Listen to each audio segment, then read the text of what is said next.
Michael Schwartz. I'm the Experiential Director for BetterSpaces. If this is your first time with us, we partner with buildings and companies to create programs that help you connect, create, and perform at your highest potential. Today, we have Golf Fit with Dr. Paul, which I'm so excited to watch. Dr. Paul will be talking his fitness secrets that are designed to help you get longer drives and power. You'll learn what muscles you'll need to train for power, how to develop tour level speed. Let's get Tariq in here, and how to use the ground for longer drives. Hi, Tariq, welcome.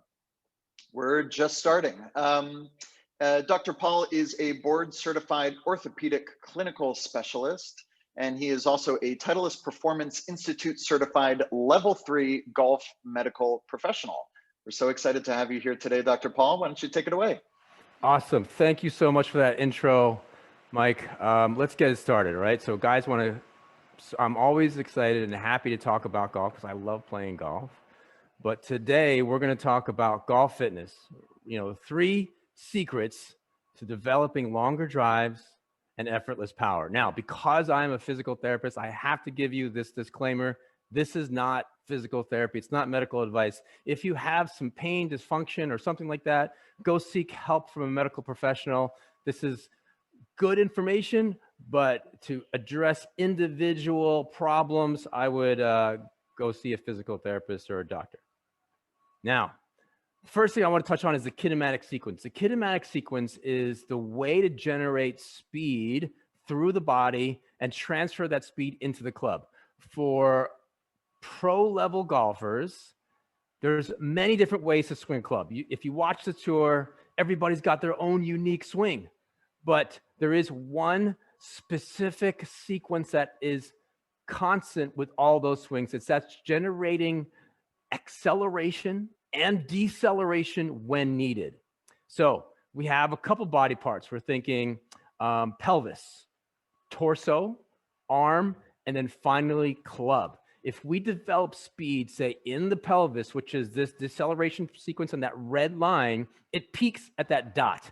And then the next segment that gets faster is the torso, and that peaks at the other dot. And then the blue one is going to be the arm. And then finally the gold is the club.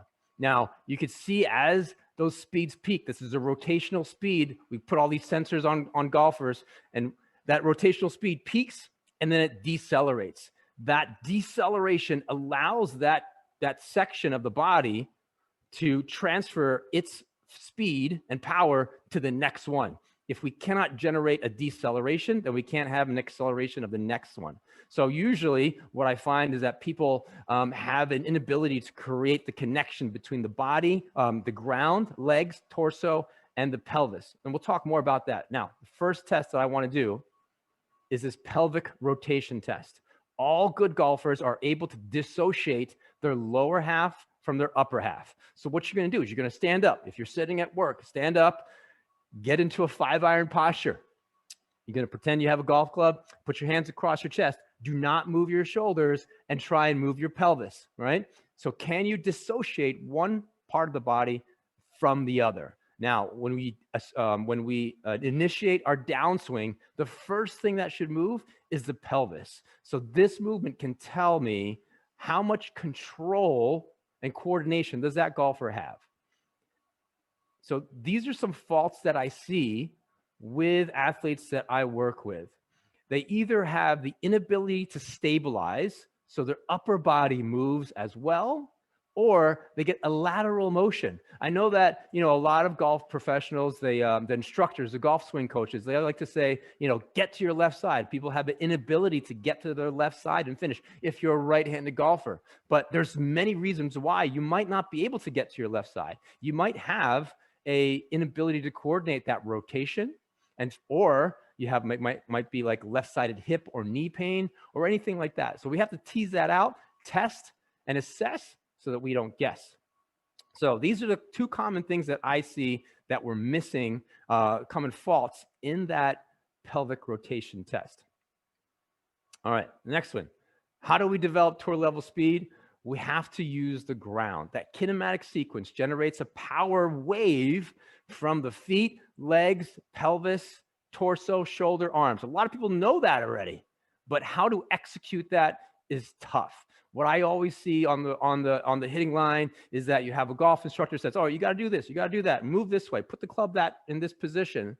But then the client, the athlete, has a hard time understanding how to move their body and unable to coordinate or control their limbs or their torso the way that the golf instructor is telling them.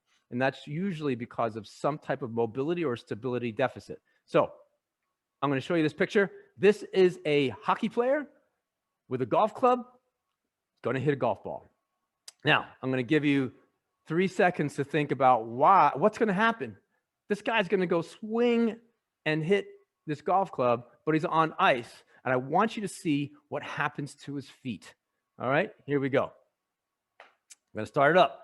Goes to the top of the backswing. As he initiates the downswing, he has to push and pull with his legs. So you can see his right leg goes back. His left leg goes forward. That creates rotation. All right. So if your feet are planted and you are going to go to the top of your backswing and you want to create a downswing force, you have to pull and push with the legs, not just go from one leg to the other, go from your back leg to the front leg. We want to create rotation. And to create that rotation, we have to pull with the right and then push with the left. All right, so you can see this even more displayed here with these long drive hitters. We could always borrow the mechanics of how to develop distance and speed from these long drive hitters that hit it over 400 yards. So we think, look at this, the footwork here, generally at the top of their backswing, they're coming into impact. And as they go through the impact, they're pushing off the ground. That lead leg is like popping up off the ground and getting out of the way. And that's what creates a lot of this power when we can create or connect that lower body to the upper body. All right, so how do we do this? What muscles are needed to train to get this type of power? Two muscle groups. We need the core and the glutes. And let's talk about how that looks. If I could change my angle here. All right, so here we are at PAR5 PT, and the first thing that I want to look at or tell you about is the hip hinge. All right. I get a client in the clinic here, and the first thing is that we have to master this movement to be able to swing a golf club. So you think about, what does the hip hinge look like, right? It's basically, all right, I have people come in and say, all right, go get into a 5-iron posture. I'm going to put this stick down for a moment. And then if we get into a 5-iron posture, I'll see a lot of this. I'll see a lot of what we call C posture. Here we go. I'm going to get into this angle here, where they're rounded, or they'll get into this S posture, right? So both of these postures creates inability for the body to create rotation around that spinal axis, right? So what I'll do is I'll put this PVC pipe. You can use a club head or a driver. We want to put this touching the pelvis. I'll use my other hand. The pelvis, the mid-back, and the head. All right. So if we're straight, that's a spine that's totally straight. We want to see, can I assume a golf posture? Can I hip hinge from this position? And if I do that, bending the knees slightly, the hips go back, I have this position where I have contact with my hips, mid-back, and head. Right. My spine is neutral. From here, my thoracic spine can create rotation. It's not going to be closed down from here, where we have a tendency to lock up the upper back and try and cheat with some type of arm motion to get to the top of our backswing. So that's the first thing. We want to be able to do a proper hip hinge, right? Proper hip hinge, and feel like our glutes, our hips are working, right? So once we coordinate that movement, then we could start to add some power to this and some speed and strength. So the next thing that I usually walk through my clients through is how to do a proper hip hinge with weight. So I've got a kettlebell here. I could hopefully get my side view here. If I got my feet even about, where I would usually hold like a 5-iron, I'm just going to do the same movement. I keep my arms relaxed, and I see, can I coordinate that same movement? And I don't have to go all the way down to the ground like a regular deadlift, but I'm just thinking, can I engage my abdominals, keep my shoulders in a good position, keep my arms relaxed, and get into this hip hinge, right? So athletically, if I hold this, I create tension in my hips, my thighs, my lats, right? My big back muscles. The lats are the main driver of the upper body when you're trying to pull that club through to impact, right? So it's just here and then here. So if I can get somebody to do this hip hinge without kind of rounding out their back and doing this or doing something funky like, hyperextending their spine, then we could start to add power and speed, right? So this is how we generate speed and power. The one thing that I like to mention is that exercises don't have to look like the golf swing to be specific and improve your ability to swing a golf club, right? They don't have to look golfish. So here we go. Once we get the hip hinge going, we could add speed to that by doing what we call a kettlebell swing. So the kettlebell swing looks like this. We're just going to let this swing underneath and then drive the hips forward. So I'm going to go fast with this using my mic is going crazy, but you could use my hips to get this to swing forward. I am not using my hands, not using my arms, and I'm not using my knees where I'm going vertically. I'm really going backwards and forwards, right? So I'm driving the hips to get forward, and I can do this single-handed and hold on to my mic wire and do the same thing, right? I'm really just using my hips to drive my pelvis forward. Now, once we get that, then we could add a little bit of rotation where we do this unilaterally or one-sided. So if I have this in my right hand, I'm going to try and get into a golf posture on one leg. So it looks like this. Maybe a side view would be good. So I'm here. Right leg is going to go into that golf posture, right? My back, my spine is going to be that spine angle that we like. And this other leg is going to just be like a tripod. It's just going to hang out back there. There's not a lot of movement or a lot of weight on my left leg right now. And then I'm going to try and do the same thing with my right arm. So I'm doing this kettlebell swing, single-sided, single-legged. And that also challenges my stability, my core, because this thing will try and rotate me and I have to kind of fight that and so I don't lose balance. I'll show you from the front view. We're going to come half a step out, toe touch only on that left. So not a lot of weight over here. Most of my weight should be on my right leg, and I'm going to initiate the swing, pushing back and forward. So my weight stays over my right heel, and there's a little bit of rotation as I load that right hip and then drive that forward, and that forces that kettlebell to swing forward. So those are things that you could use pretty easy to try and work on lower body strength, some core stability, and improve your golf posture or golf swing distance and power. So I'm out of breath now, just doing that a couple minutes. So the two big things, just to sum it up again, are the ground reaction force, trying to push and pull with the ground, use the hips, and then engage the abdominals, engage the core so that your lower back stays neutral. It doesn't hyperextend or flex.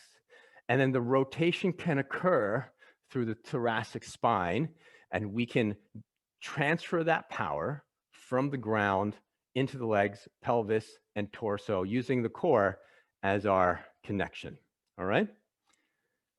Woo! I'm kind of tired. Anyway, any questions? Thanks so much, Dr. Paul. Yeah. Any questions? You are welcome to add any questions in the chat window, or feel free to unmute yourself and ask a question. We still have a couple minutes left.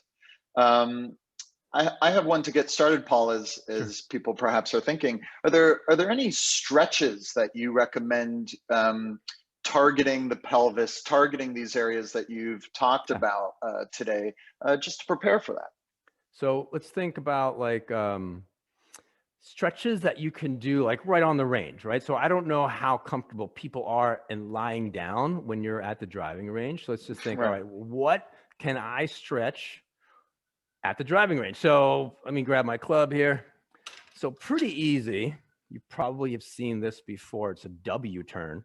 Is we take the club and then we put this behind the shoulders, right? So that gets our back straight. We can't slouch with our shoulders back like this. And then we can get into this golf posture again and see, can I rotate maintaining that angle. And I'm just going to kind of pull with my lead hand. So right now I'm pulling with my right, and then that'll help me rotate to the left. And I'm going to pull with my left, and that helps me to rotate to the right. So the key thing with this is that it's not a golf swing, right? So a lot of times people get into this position and be like, all right, I can rotate. Look at me. I'm rotating and my hip's going. So then you lose the stretch. If I move my pelvis as I'm doing this, this is not, this is a dynamic stretch, but I want to rotate. I want to stretch out the torso. So I'm going to keep my hips still, and I'm going to try and rotate here. So this is a lot of times where I find that people get tight is into the torso. The other way that you can do this is to kind of get into an extreme hip hinge position where we're getting really low. I'm going to put my fist and my elbow right on between my knees right here, right? So I create tension on my fist and my elbow. And then from here, I could take this left hand, the free hand, and rotate this up and see how far I can go. So my back and my hips, because I'm locked in with my knees, I can't move my lower back or my pelvis, right? So this, and you can do this on both sides, that's going to be good for doing thoracic rotation. Cool. That was great. Thank you. We have a question from Tariq. Tariq asks, if you have lower back tightness at the end of a round, is that more indicative of weak muscles that need to be strengthened or an improper swing posture? That is good question. A totally loaded question. Excellent question, right? But if we think, my rule is that if you have pain or tightness, that's a signal that something is wrong, but it doesn't tell you what it is or where it is. So a lot of times I have this other saying, I love these sayings, is that victims scream, but criminals stay silent, right? So if your back is like, oh, it's so sore after the round, I know I've felt this before. I'm there with you, but it's not the back that's the issue. It could be the hips or the thoracic spine. And that's where I'll look in terms of mobility issues. So if you're tight in the hips, if you cannot rotate through the hips or through the thoracic spine, your lower back is like, all right, I got it. I am going to rotate for you. But the lower back is not designed for rotation. So if it's a mobility issue, then we look at thoracic and hips. But if it is a strength issue, and if you have good mobility through your thoracic spine, your hips rotate, 90 degrees, then we think, all right, is it a core strengthening problem or a coordination problem? I work with a lot of athletes that are inherently strong when they go lift a weight, but when we ask them to do a movement where they're upright and their body is unsupported, they have a hard time coordinating, especially at speed and velocity, coordinating that abdominal contraction and control. So we always kind of program exercises that mimic the positions that you need to assume in the golf swing, but also make it very core centric. So that's the way we could protect the back. Cool. Just one last question as we wrap up from Keith.